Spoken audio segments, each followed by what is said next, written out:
Pán Carles Puigdemont i Casamajó, prosím, máte slovo. Thank you, Chair. There is a political culture in Europe and in certain countries of the Union which consists of increasing leniency towards human rights violations as trade exchange increase. Qatar-friendly Europe is an example of this political culture, as are the lucrative relations between Spain and the regime of Saudi Arabia. One only needs to see the sympathy and praise of Commissioner Schinas every time he has met with Qatari representatives to understand what the official narrative is.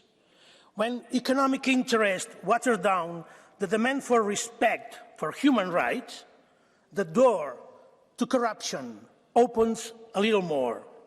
Maybe we should try to be less friendly and more demanding. Thank you.